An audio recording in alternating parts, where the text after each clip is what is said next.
கர்த்தருக்கு ஸ்தோத்திரம். தலைவராகிய கிறிஸ்துவின் நாமத்தில் வரவேற்கிறேன். இறையியல் படித்து வருகிறோம். பரிசுத்த ஆவியலை தொடர்ந்து வருகிறோம்.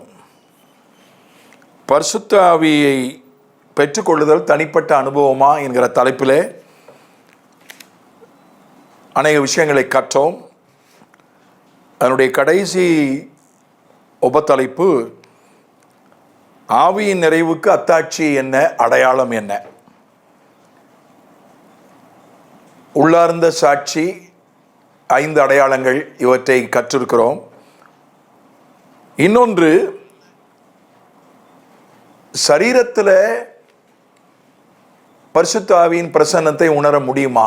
அது ஒரு சர்ச்சைக்குள்ளான ஒரு விஷயம். 1 கொரிந்தியர் 6:19 படிக்கிறேன். இதை சிலர் அதை மறுக்கிறார்கள். அப்படி பிரசன்னம், அதை உணர்வது என்பதெல்லாம் அதெல்லாம் ஒரு மாய உணர்வு, அது ஒரு மாயை என்று சொல்கிறார்கள். அது வெறும் பிரம்மை என்று சொல்கிறார்கள். தேவ பிள்ளைகளே, சிலர் இல்லை தேவ பிரசன்னத்தை சரீரத்தில் உணர முடியும், பரிசுத்த ஆவியின் பிரசன்னத்தை சரீரத்தில் உணர முடியுன்றாங்க. அதை கொஞ்சம் நமக்கு அலசி பார்ப்போம். 19 படிச்சிடலாம். முதல்ல, உங்கள் சரீரமானது நீங்கள் தேவனாலே பெற்றும் உங்களில் தங்கியும் இருக்கிற பரிசுத்த ஆவியினுடைய ஆலயமாய் இருக்கிறது. உங்கள் சரீரமானது பரிசுத்த ஆவியினுடைய ஆலயமாய் இருக்கிறது. 1 கொரிந்தியர் 6:19. அதே போல 16 படிக்கிறோம். கர்த்தரோடு இசைந்திருக்கிறவனும் அவருடனே ஒரே ஆவியாயிருக்கிறார். அவருடனே ஒரே ஆவியாயிருப்பது நம்முடைய ஆவி கர்த்தருடைய ஆவியோடு, கர்த்தரோடு இணைவது, இசைவது. எப்படி ஒரு ஆணோ ஒரு பெண்ணோ சரீர உறவில் இணைகிறார்களோ, அதுதான் 16ஆம் வசனத்தில் ஒரு ஓமானமாக சொல்லப்பட்டிருக்கு. நம்முடைய ஆவியும் கர்த்தரும் இணைவது, பிணைவது, அது ஆவியில் நடக்குது. நம்முடைய ஆவியில் தான் அது நடக்குது, சரீரத்தில் நடக்கலை. அதில் நம்ம எதுவும் ஆவியில் தான் உணர முடியும், சரீரத்தில் எதுவும் உணர முடியாது. ஆனால் பரிசுத்த ஆவியானவர் சரீரத்திலே அவர் தங்கியிருக்கிறார். நாம் தேவனுடைய ஆலயம் என்று 1 கொரிந்தியர் 3 சொல்கிறது. 3:16, நீங்கள் தேவனுடைய ஆலயமாய் இருக்கிறீர்கள் என்றும் தேவனுடைய ஆவி உங்களில் வாசமாய் இருக்கிறார் என்றும் அறியாதிருக்கிறீர்களா? இது ஆவியானவர் உங்களில் வாசமாக இருக்கிறாரு. ஆனால் எங்கே இருக்கிறார்? ஆவியில் இருக்கிறாரா, ஆத்மாவில் இருக்கிறாரா, சரீரத்தில் இருக்கிறாரா? விவரம் சொல்லலை. 1 கொரிந்தியர் 6:19 உங்கள் சரீரத்தில் தான் ஆவியானவர் தங்கியிருக்கிறார் என்று சொல்கிறது. 2 கொரிந்தியர் 6 நாம் தேவனுடைய ஆலயம் என்று அங்கே சொல்லப்பட்டிருக்கிறது. 6:16 2 கொரிந்தியர், தேவனுடைய ஆலயத்துக்கும் விக்கிரகங்களுக்கும் சம்பந்தம் ஏது? நான் அவர்களுக்கு உள்ளே வாசம் பண்ணி அவர்களுக்கு உள்ளே உலாவி அவர்கள் தேவனாயிருப்பேன், அவர்கள் என் ஜனங்களாயிருப்பார்கள் என்று தேவன் சொன்னபடி நீங்கள் ஜீவன் உள்ள தேவனுடைய ஆலயமாய் இருக்கிறீர்கள். நீங்கள் உள்ளே உலாவி, இது உள்ளேன்னு சொல்லும்போது சரீரம் கிடையாது. உள்ளே என்று சொல்லும்போது ஆவி, ஆத்மாவை, ஆவியை இது குறிக்கிறது. ஆனால் இங்கே பரிசுத்த ஆவியானவரை குறித்து சொல்லும்போது அவர் சரீரத்தில் வாசமாயிருப்பார் என்று சொல்லப்பட்டிருக்கு. ஆவியிலையும் அவர் கிரியை செய்கிறார். ஏன்னா நம்முடைய ஆவியுடனே கூட சாட்சி கொடுக்கிறாருன்னு நம்ம பார்த்தோம் ரோமர் 8. அப்போ ஆவியிலையும் அவர் கிரியை செய்கிறாரு. ஆனால் சரீரத்தில் தான் தங்கி இருக்கிறார். சரீரம் ஆவியானவர் கொடுக்க வீடு, ஆவி ஆவியானவருடைய அலுவலகம், வேலை ஸ்தலம். அப்போ சரீரத்தில் தங்கி இருக்கும்போது, சரீரத்தில் கிறிஸ்து சரீரத்தில் தங்கி இல்லை, பிதா நம்முடைய சரீரத்தில் வாசம் பண்ணலை. ஆனால் ஆவியானவர் நம்ம சரீரத்தில் தான் வாசம் பண்ணுறார். அதனால் சரீரத்தில் உணர முடியும் என்று நான் விசுவாசிக்கிறேன். அது என்னுடைய அனுபவமும் கூட. இன்னொரு வசனத்தையும் கூட நான் உங்களுக்கு காட்ட விரும்புகிறேன். யோபினுடைய புஸ்தகம் 4வது அதிகாரம் 15வது வசனம். யோபு 4:15. அப்பொழுது ஒரு ஆவி என் முகத்துக்கு முன்பாக கடந்தது, என் உடலின் மயிர் சிலிர்த்தது. யோபு புஸ்தகத்தில் இருக்கு, பழைய ஏற்பாட்டில் 637 பக்கத்தில் இருக்கு. யோபு 5ஆம் அதிகாரம். அப்பொழுது ஒரு ஆவி என் முகத்துக்கு முன்பாக கடந்தது, என் உடலின் மயிர் சிலிர்த்தது. அது ஒரு உரு போல என் கண்களுக்கு முன் நின்றது, ஆனால் அதன் ரூபம் இன்னதென்று விளங்கவில்லை. அமைதல் உண்டாயிற்று. அப்பொழுது நான் கேட்ட சத்தமாவது, மனுஷன் தேவனை பார்க்கிலும் நீதிமானாய் இருப்பானோ? மனுபுத்திரன் தன்னை உண்டாக்கினவரை பார்க்கிலும் சுத்தமாய் இருப்பானோ? இது பிசாசின் ஆவி இல்லை. ஆவியின் உடனே பிசாசின் ஆவின்னு நினச்சிடக்கூடாது. ஏன்னா அது கர்த்தரை பற்றி பேசுது, சரியாக பேசுது அந்த ஆவி. இங்கே ஒரு அனுபவம், எலிப்பாசுக்கு ஒரு அனுபவம் ஏற்பட்டது. தேமானியனாகிய எலிப்பாசுக்கு அவன் என்ன சொல்கிறான், எனக்கு ஒரு பயம் வந்துச்சு. 14ஆம் வசனத்திலிருந்து, திகிலும் நடுக்கமும் என்னை பிடித்தது, என் எலும்புகளெல்லாம் நடுங்கினது. எனக்குள்ள எலும்பில் ஒரு நடுக்கம், மனசில் ஒரு பயம். ஒரு ஆவி, பரிசுத்த ஆவி எனக்கு முன்பதாக கடந்து போனார், என் உடலின் மயிர் சிலிர்த்தது. ஒரு உருவத்தை பார்த்தேன், ஆனால் அது எனக்கு என்ன உருவம்னு தெரியலை. முதல்ல அமைதலாக இருந்துச்சு, அப்புறம் ஒரு சத்தம் கேட்டுச்சு. அதான் அவன் சொல்கிறான் 12ஆம் வசனத்தில், இப்போதும் ஒரு வார்த்தை என்னிடத்தில் ரகசியமாய் அறிவிக்கப்பட்டது, அதனுடைய மெல்லிய ஓசை என் செவியில் விழுந்தது. ஒரு வார்த்தை அவனுக்கு வெளிப்படுத்தப்பட்டது, ஒரு மெல்லிய ஓசை அவன் காதில் விழுந்தது. தேவனுடைய சத்தத்தை அவன் கேட்கிறான். அப்போ பரிசுத்த ஆவியானவரோடு கூட ஒரு அனுபவம் இந்த எலிப்பாசுக்கு ஏற்படுகிறது, யோபுவினுடைய நண்பனுக்கு. அதை அவன் சொல்கிறான். அப்போ சொல்கிறான், என்னுடைய எலும்பு தான் அப்படி நடுங்கிச்சு, என்னுடைய உடலின் மயிர் சிலிர்த்தது. அவன் சொல்கிறான், ஒரு சிலிர்ப்பு என் உடம்புல ஏற்பட்டுச்சு, ஒரு நடுக்கம் ஏற்பட்டுச்சுன்றான். இப்போ இது அசுத்த ஆவி அல்ல, பரிசுத்த ஆவின்னு தெளிவாகவே போட்டிருக்கு. ஏன்னா அது சத்தம். அந்த ஆவி என்ன பேசிச்சு, மனுஷன் தேவனை பார்க்கிலும் நீதிமானாய் இருப்பானோ? மனுபுத்திரன் தன்னை உண்டாக்கினவரை பார்க்கிலும் சுத்தமாய் இருப்பானோ? கேளும், அவர் தம்முடைய பணிவிடைக்காரரிடத்தில் நம்பிக்கை வைப்பதில்லை, தம்முடைய தூதரின் மேலும் புத்தியினத்தை சுமத்துகிறாரே. புழுதியில் அஸ்திபாரம் போட்டு மண் வீடுகளில் வாசம் பண்ணி பொட்டுப்பூச்சியால் அரிக்கப்படுகிறவர்கள் மேல் அவர் நம்பிக்கை வைப்பது எப்படி? காலை முதல் மாலை வரைக்கும் மடிந்து கவனிப்பார் ஒருவரும் இல்லாமல் நித்திய அழிவு அடைகிறார்கள்.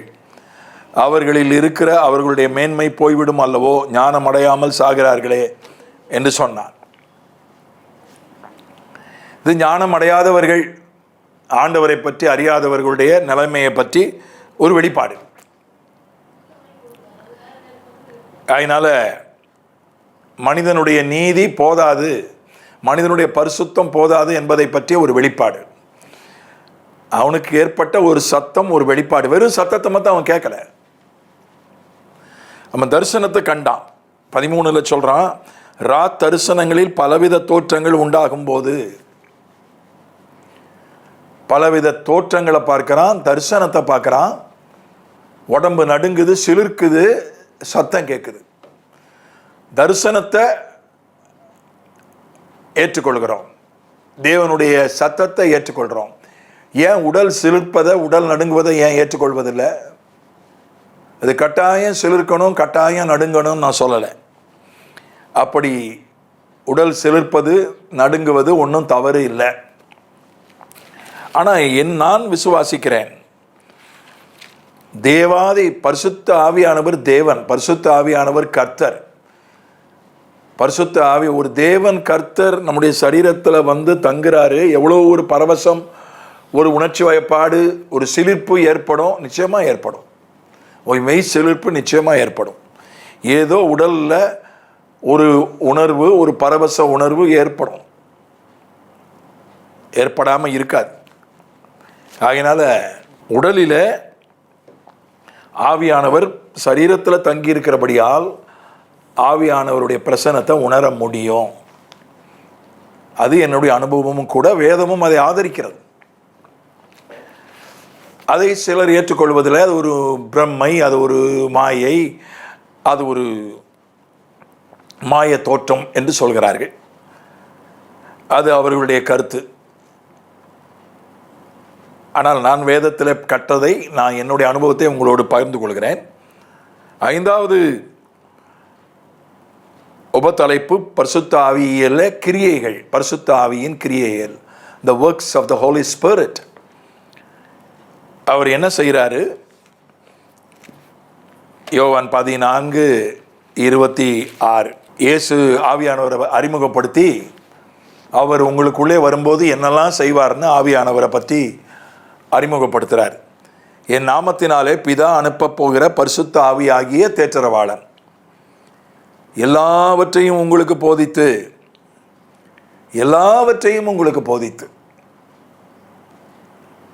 ஆவியானவர் எல்லாவற்றையும் உங்களுக்கு போதிப்பார்.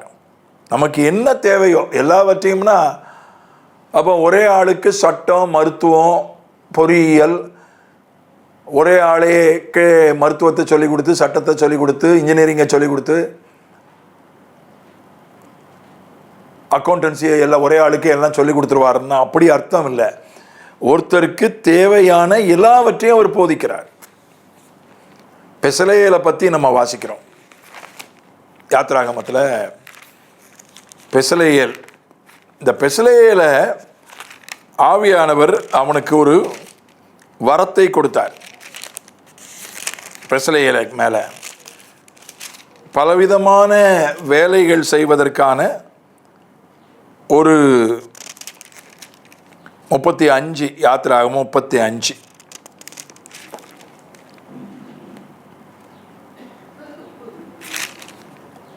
30 படிக்கிறேன். யாத்திராகமம் 35:30 படிக்கிறேன். பின்பு மோசே இஸ்ரவேல் புத்திரரை நோக்கி, பாருங்கள், இஸ்ரவேல் கர்த்தர் யூதாவின் கோத்திரத்தில் ஊரின் மகனான ஊரியின் குமாரன் பெசலேயேலை பெயர் சொல்லி அழைத்து அவன் விசித்திரமான வேலைகளை யோசித்து செய்யவும், பொன்னிலும் வெள்ளியிலும் வெண்கலத்திலும் வேலை செய்யவும், இரத்தினங்களை முத்திரை வெட்டாக வெட்டி பதிக்கவும், மரத்தில் சித்திர வேலை செய்து சகல வினோதமான வேலைகளை செய்யவும், அவனுக்கு ஞானத்தையும் புத்தியையும் அறிவையும் அருளி அவன் சகலவித வேலைகளை செய்யும்படி தேவ ஆவியினாலே அவனை நிரப்பினார்.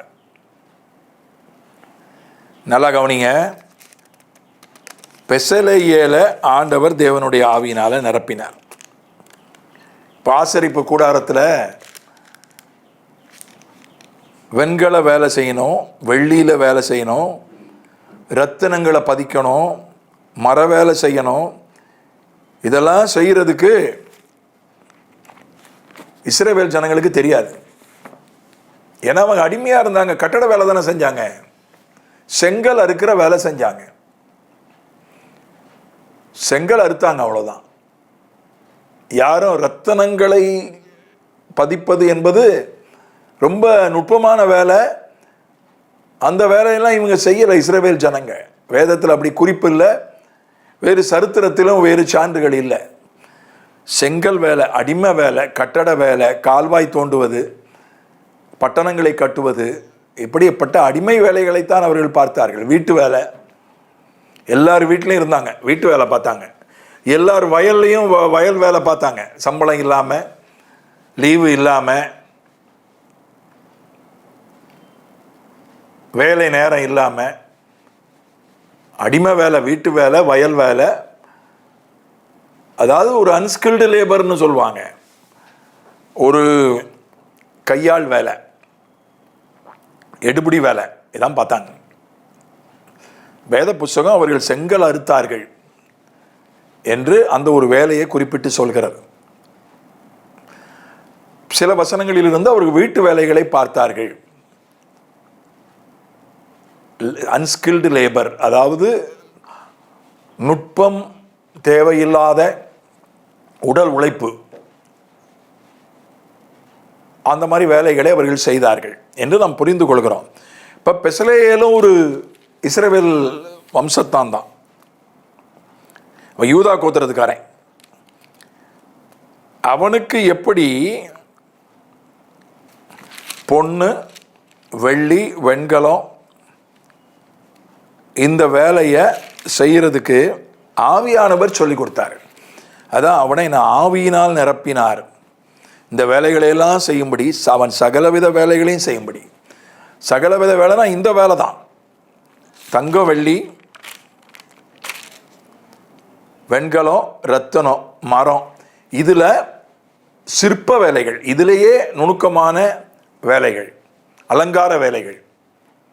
மரத்துலலாம் எல்லா மரமும் அல்ல, ஜன்னல் கதவெல்லாம் செய்கிறதுக்கு இல்லை, அதிலே அலங்காரங்கள் வரும். அதை செய்வதற்கு, யோசித்து செய்வதற்கு அவனை ஆவியினால் நிரப்பினார். ஆவியானவர் அவனுக்கு போதித்தார். இப்போ எனக்கு என்ன தேவையோ ஆண்டவர் என்ன செய்கிறார்? அவர் போதிக்கிறார். போதிக்கிறாருன்னே உடனே பைபிளை வசனத்தை போதிக்கிறாருன்னு மட்டும் எடுத்துக்கொள்ளக்கூடாது, வசனத்தையும் போதிக்கிறார். எனக்கு என்ன தேவையோ ஆண்டவர் அதை எனக்கு என்ன செய்கிறார்? போதிக்கிறார். நேரடியாகவும் போதிக்கிறார், மறைமுகமாகவும் போதிக்கிறார்.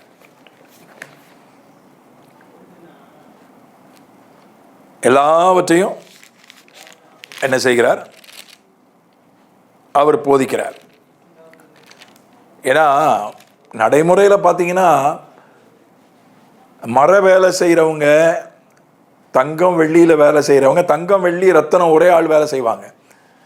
ஆனால் வெண்கலத்தில் வேலை செய்கிறவங்க வேற, அது தனியாக வேலை செய்கிறவங்க.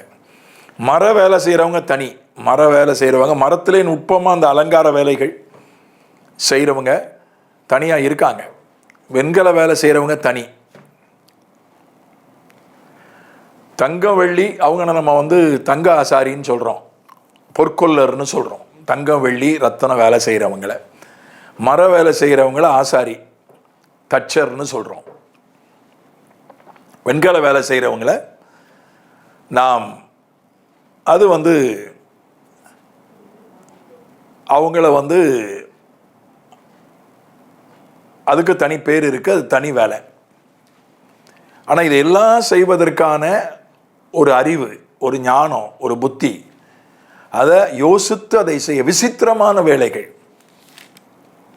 அதாவது வழக்கமான வேலைகள் இல்லை. ஏன்னா ஆசரிப்பு கூடாரத்தை அப்படி அலங்கரிக்கணும். விசித்திரமான வேலைகள் செய்ய ஆவியானவர் அவனுக்கு சொல்லி கொடுத்தார். அதனால ஒரு மனிதனுக்கு என்ன தேவையோ, இப்போ எனக்கு என்ன தேவை? எனக்கு முதல்ல பைபிள் தெரியணும். நான் ஊழியத்துக்கு வந்த பிறகு தான் வேதாகம படிப்புகள் படித்தேன். அதுக்கப்புறம் தான் வேதாகம படிப்புகள் படித்தேன். படித்து டாக்டர் பட்டம் வரைக்கும் வாங்கினேன். பலவிதமான படிப்புகள், பலவிதமான நிறுவனங்களில் நான் படித்தேன். பகுதி நேரமாக தான் படித்தேன். ஒரு பக்கம் ஊழியம் பண்ணிக்கிட்டே நான் படித்தேன். ஏன்னா வேதாகம கல்லூரிகளை அதில் நான் ஊழியம் செய்ய வேண்டிய அவசியம் ஏற்பட்டதுனால, வேதாகம கல்லூரி ஆரம்பிக்க வேண்டிய அவசியம் ஏற்பட்டதுனால, ஒரு சபை ஊழியத்தில் சபையில் போய் ஊழியம் செய்ய வேண்டிய அவசியம் ஏற்பட்ட போது முதல்ல படித்தேன். அப்புறம் வேதாகம கல்லூரியில் போய் ஊழியம் செய்ய இன்னும் மேலே படிக்க வேண்டியதாயிட்டு. அப்புறம் வேதாகம கல்லூரியே நானே நடத்த வேண்டிய அதற்கு முழு வேதாகம கல்லூரிக்கே முழு பொறுப்பாளராய் மாற வேண்டிய நிலைமை ஏற்பட்ட போது இன்னும் டாக்டர் பட்டம் வாங்க வேண்டிய நிலைமை ஏற்பட்டது. அதெல்லாம் படிப்பதற்கு ஆவியானவர் போதித்தார். நேரடியாக மறைமுகமாக அவர் போதித்தார். அது வரைக்கும் ஒரு சுவிசேஷகராக, ஒரு பிரசங்கியாராக வர்ற வரைக்கும் ஆவியானவர் தான் போதிச்சார். அது நான் எந்த ஒரு படிப்பும் படிக்கலை. பலரிடத்திலிருந்து கற்றுக்கொண்டது தான். பல ஊழியக்காரருடைய புத்தகங்களை படித்து, பிரசங்கங்களை கேட்டு, வேதத்தை படித்து கற்றுக்கொண்டது தான். அதுக்கப்புறம் எனக்கு நிர்வாகம் தேவை. நான் ஒன்றும் MBA படிக்கலை, ஆனால் எனக்கு நிர்வாகம் தேவை. எனக்கு கணக்கு வழக்கு பார்க்க தெரியணும். ஏன்னா நான் ஒரு ஸ்தாபனத்தினுடைய பொறுப்பாளராக இருக்கிறேன். நான் படிச்சிருக்கிறேன், கல்லூரியில் அக்கௌண்டன்சி படிச்சிருக்கிறேன், கல்லூரியில் கணக்கு படிச்சிருக்கிறேன். ஆனால் அது போதாது. அது எனக்கு ஆண்டவர் போதிக்கிறார். நானே தான் கணக்கு வழக்குகளை பார்க்குறேன். என்னுடைய ஸ்தாபனத்தினுடைய கணக்கு வழக்குகளை நான் தான் பார்க்குறேன். பார்த்து அதை ஆடிட்டர் இடத்துல ஒப்படைக்கிறேன். நிர்வாகம் அதே போல் நிர்வாகமும் ஆவியானவர் தான் எனக்கு போதித்தார். நான் நிர்வாகத்திற்கென்று தனியாக படிக்கவில்லை. ஒரே ஒரு லீடர்ஷிப் கோர்ஸ் படிச்சிருக்கிறேன். அது கூட நேரடியாக நிர்வாக படிப்புன்னு சொல்ல முடியாது. அது தலைமை பண்புக்கான படிப்பு.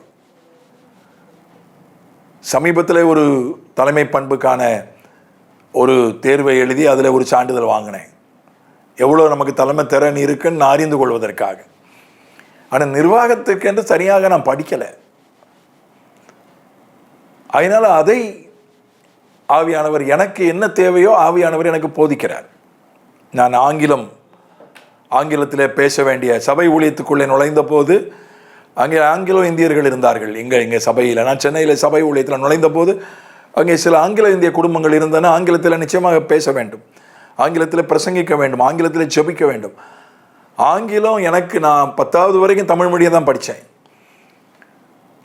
+1 +2 இங்கிலீஷ் மீடியத்தில் படித்தாலும் இங்கிலீஷ் பேசுகிறதுல பிரச்சனை.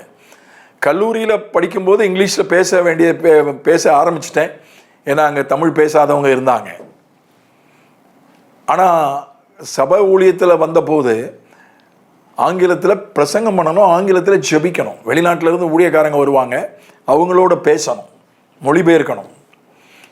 ஆவியானவர் சொல்லி கொடுத்தார். அதற்கென்று தனியாக எந்த பயிற்சியோ எந்த ஒரு அதற்கென்று தனியாக படிப்போ படிக்கலை. ஹிந்தி என்னுடைய 35வது வயதில் தான் பீகாரில் நான் போன போது தான் முதல்ல இங்கிலீஷில் தான் நான் பைபிள் காலேஜில் கிளாஸ் எடுத்தேன். எனக்கு மொழிபெயர்ப்பார்கள்.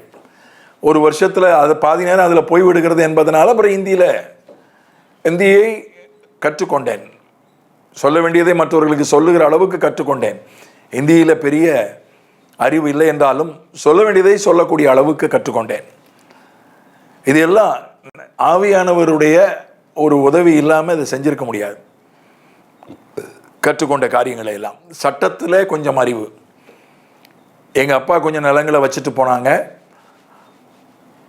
நான் 21 வயதாக இருக்கும்போது எங்கள் அப்பா இறந்துட்டாங்க. அந்த நிலங்களை எல்லாம் பராமரிக்க சட்ட அறிவு தேவை, அடிப்படை சட்ட அறிவு. அதே ஆவியானவர் எனக்கு சொல்லிக் கொடுத்தார். அப்படியே தரிசனத்தில் சொன்னார், சத்தமாக பேசினார், அப்படியே அர்த்தம் அல்ல. பல விதங்கள் இல்லை, சூழ்நிலைகள் மூலம், மற்றவர்கள் மூலம், கேள்வி ஞானம், கவனித்து கற்றல். அதனால் ஒரு அடிப்படை சட்ட அறிவு எனக்கு உண்டு. ஒரு ஊழியக்காரனா, ஒரு ஸ்தாபனத்தின் பொறுப்பாளனா என்ன எனக்கு சட்ட அறிவு தேவையோ அது உண்டு எனக்கு. ஆனால் நான் போய் கோர்ட்டில் போய் வாதாட முடியாது. அதற்கு வக்கீல் தான் முடியும். அவ்வப்போது புதுசாக வர சட்டங்களையும் நான் பிறகுதான் தெரிந்து கொள்ள வேண்டும். நான் வக்கீல் கிடையாது, ஆனால் எனக்கு ஒரு அடிப்படை சட்ட அறிவு உண்டு. ஆண்டவர் ஆவியானவர் இதெல்லாம் போதிக்கிறவர். நமக்கு என்ன தேவையோ, நீங்கள் சமையல் செய்கிற பொறுப்பு இருந்தால் சமையலை ஆண்டவர் உங்களுக்கு கற்றுக் கொடுப்பார், போதிப்பார். நீங்கள் போய் சமையல் கலையை போய் படிக்கணும்னு அவசியம் இல்லை. உங்களுக்கு என்ன நீங்கள் கற்றுக்கொள்ள வேண்டியது அவசியமோ, உங்களுடைய பொறுப்புக்கு, உங்களுடைய சூழ்நிலைக்கு, அதை நீங்கள் போய் ஒரு இடத்துல போய் படித்து தான், ஒரு நிறுவனத்தில் ஒரு கோர்ஸில் சேர்ந்து படிக்கணும்னு அப்படியும் கற்றுக் கொடுப்பார். வாய்ப்பு இருந்தால் படிக்கலாம், படிக்க முடியல அவர் சொல்லிக் கொடுப்பார். சூழ்நிலைகள் மூலம், நபர்கள் மூலம், வேறு விதங்களிலே அவர் நமக்கு எல்லாவற்றையும், தேவையான எல்லாவற்றையும் பெசலேயலுக்கு போதித்தது போல நமக்கு போதிப்பார். அது ஒரு முக்கியமான விஷயம். தொடர்ந்து நாம் அடுத்த வகுப்பில் பார்க்கலாம். பிதாவே இயேசுவின் நாமத்தில் ஆவியானவர் எல்லாவற்றையும் போதிப்பார். பெசலேயலுக்கு தேவையான எல்லாவற்றையும், விசித்திர வேலை, தங்கம் வெள்ளி ரத்தனத்தில் செய்யக்கூடிய வேலை, வெண்கலத்தில் செய்யக்கூடிய வேலை, மரத்தில் செய்யக்கூடிய வேலை, எல்லாவற்றையும் யோசித்து செய்ய ஞானம், அறிவு, புத்தி ஆவியானவர் இவைகளை அவனுக்கு கொடுத்தார். அப்போ ஆவியானவர் வேற யார் மேலேயும் இல்லை, 3 பேர் மேலே தான் ஆவியானவர். உலகத்திலே 3 பேர் மேலே தான் ஆவியானவர் இருந்தார். மோசே, ஆரோன், மிரியாம் மேலே தான். 4வது ஒருத்தர் மேலே ஆவியானவர் ஏன் வந்தார்? இந்த உலகத்தில் 4வது ஆள் அன்றைக்கு இருந்த உலகத்தில் 4வது ஆளா பரிசுத்தாவியை பெற்றது பெசலேயல். ஏன் பெற்றான்? இதெல்லாம் கற்றுக்கொள்வதற்காக. ஏன்னா வனாந்திரம் யாரும் வேலை செய்கிறதுக்கு இல்லை, யாருக்கிட்டையும் கற்றுக்கொள்ள முடியாது. அவங்க வெறும் தொழிலாளிகளாக தான் இருந்தாங்க. ஆனால் ஆவியானவர் கற்றுக் கொடுத்தார். அதுபோல் நான் என்ன கற்க வேண்டுமோ அதை கற்பதற்கு ஆவியானவர் நேரடியாக மறைமுகமாக உதவி செய்யும்படியாக ஜெபிக்கிறோம். உம்முடைய ஆவியின் பிரசன்னத்தை உணர ஆண்டவரே, யோபினுடைய நண்பன் ஒரு தரிசனத்தை கண்டான், ஒரு சத்தத்தை கேட்டான். அதோடு கூட அவனுடைய உடல் சிலிர்த்தது, உடல் நடுங்கியது. அப்படி ஒரு அனுபவமும் அவனுக்கு ஏற்பட்டது. ஆண்டவரே, எங்களுக்கும் பரிசுத்த ஆவி எங்களுக்குள்ளே இருக்கும்போது எங்கள் உடலிலே ஒரு சிலிர்ப்பு ஏற்படலாம், ஒரு நடுக்கம் ஏற்படுவதாம். அது ஒன்றும் தப்பு கிடையாது. அதை நாங்கள் தப்பாக நினைக்க வேண்டியதில்லை. அதுவும் ஆவியானவர் எங்களுக்குள்ளே இருக்கிறார் என்பதற்கான ஒரு அடையாளம்தான் என்பதை நாங்கள் புரிந்து கொள்ள உதவி செய்யும். இயேசுவின் மூலம் பிதாவே, ஆமென்.